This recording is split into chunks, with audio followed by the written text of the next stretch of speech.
John Inglefield's Thanksgiving, Nathaniel Hawthorne.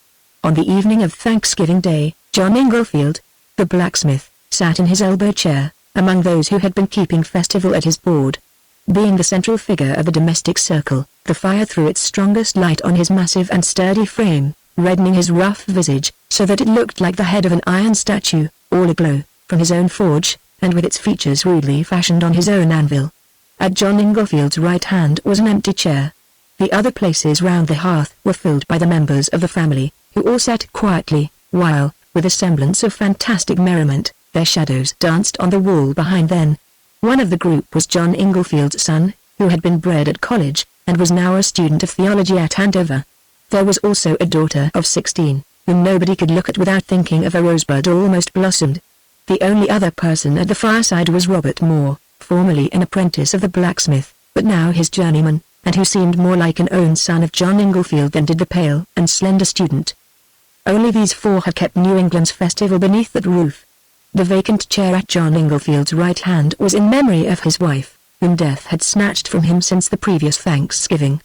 With a feeling that few would have looked for in his rough nature, the bereaved husband had himself set the chair in its place next his own, and often did his eye glance thitherward, as if he deemed it possible that the cold grave might send back its tenant to the cheerful fireside, at least for that one evening. Thus did he cherish the grief that was dear to him. But there was another grief which he would fain have torn from his heart, or, since that could never be, have buried it too deep for others to behold, or for his own remembrance. Within the past year another member of his household had gone from him, but not to the grave. Yet they kept no vacant chair for her, while John Inglefield and his family were sitting round the hearth with the shadows dancing behind them on the wall. The outer door was opened, and the light footstep came along the passage. The latch of the inner door was lifted by sonic familiar hand, and a young girl came in, wearing a cloak and hood, which she took off, and laid on the table beneath the looking-glass. Then, after gazing a moment at the fireside circle, she approached, and took the seat at John Inglefield's right hand, as if it had been reserved on purpose for her. "Here I am, at last, father," said she. "You ate your Thanksgiving dinner without me, but I have come back to spend the evening with you." Yes, it was Prudence Inglefield. She wore the same neat and maidenly attire which she had been accustomed to put on when the household work was over for the day, and her hair was parted from her brow, in a simple and modest fashion that became her best of all. If her cheek might otherwise have been pale, yet the glow of the fire suffused it with a healthful bloom. If she had spent the many mouths of her absence in guilt and infamy, yet they seemed to have left no traces on her gentle aspect. She could not have looked less altered, had she merely stepped away from her father's fireside for half an hour, and returned while the blaze was quivering upwards from the same brands that were burning at her departure.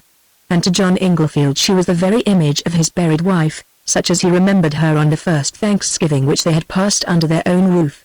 Therefore, though naturally a stern and rugged man, he could not speak unkindly to his sinful child, nor yet could he take her to his bosom.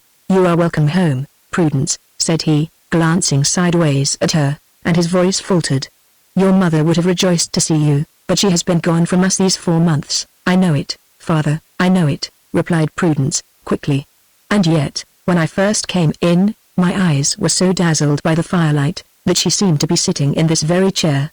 By this time the other members of the family had begun to recover from their surprise, and became sensible that it was no ghost from the grave, nor vision of their vivid recollections, but Prudence, her own self. Her brother was the next that greeted her. He advanced and held out his hand affectionately, as a brother should, yet not entirely like a brother, for, with all his kindness, he was still a clergyman, and speaking to a child of sin. "Sister Prudence," said he, earnestly, "I rejoice that a merciful providence hath turned your steps homeward, in time for me to bid you a last farewell. In a few weeks, sister, I am to sail as a missionary to the far islands of the Pacific. There is not one of these beloved faces that I shall ever hope to behold again on this earth. Oh, may I see all of them, yours and all beyond the grave." A shadow flitted across the girl's countenance. "The grave is very dark, brother," answered she, withdrawing her hand somewhat hastily from his grasp. "You must look your last at me by the light of this fire." While this was passing, the twin girl, the rosebud that had grown on the same stem with the castaway, stood gazing at her sister, longing to fling herself upon her bosom, so that the tendrils of their hearts might intertwine again. At first she was restrained by mingled grief and shame, and by a dread that Prudence was too much changed to respond to her affection, or that her own purity would be felt as a reproach by the lost one. But, As she listened to the familiar voice, while the face grew more and more familiar, she forgot everything save that Prudence had come back. Springing forward, she would have clasped her in a close embrace. At that very instant, however, Prudence started from her chair, and held out both her hands, with a warning gesture. "No, Mary, no, my sister," cried she, "do not you touch me.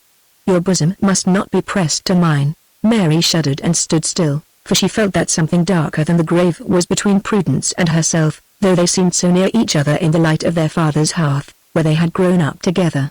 Meanwhile Prudence threw her eyes round the room, in search of one who had not yet bidden her welcome. He had withdrawn from his seat by the fireside, and was standing near the door, with his face averted, so that his features could be discerned only by the flickering shadow of the profile upon the wall.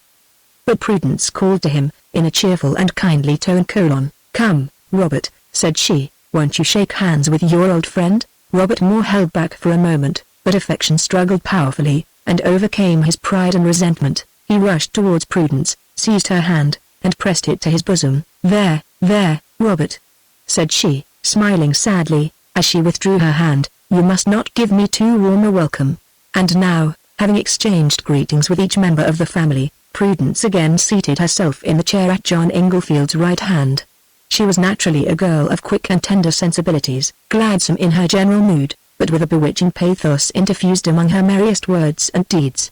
It was remarked of her, too, that she had a faculty, even from childhood, of throwing her own feelings, like a spell, over her companions. Such as she had been in her days of innocence, so did she appear this evening.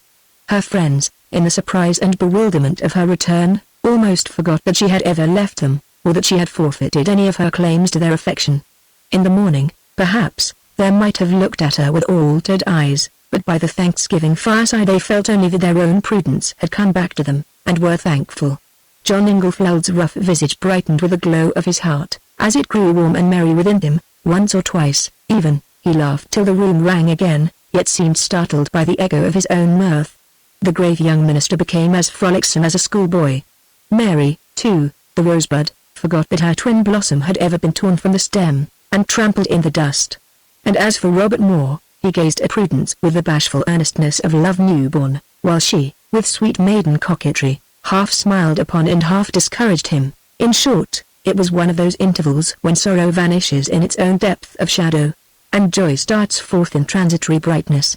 When the clock struck 8, Prudence poured out her father's customary draught of herb tea, which had been steeping by the fireside ever since twilight. "God bless you, child," said John Inglefield, as he took the cup from her hand. "You have made your old father happy again." "But we miss your mother sadly, Prudence, sadly. It seems as if she ought to be here now, father, or never," replied Prudence. It was now the hour for domestic worship.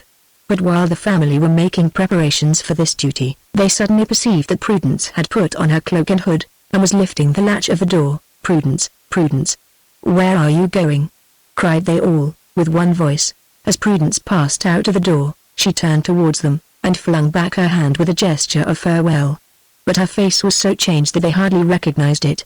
Sin and evil passions glowed through its comeliness, and wrought a horrible deformity. A smile gleamed in her eyes, as of triumphant mockery, at their surprise and grief. "Daughter," cried John Inglefield, between wrath and sorrow, "stay and be your father's blessing, or take his curse with you."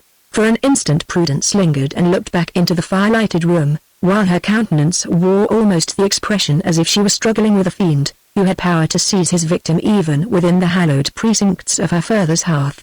The fiend prevailed, and Prudence vanished into the outer darkness. When the family rushed to the door, they could see nothing, but heard the sound of wheels rattling over the frozen ground.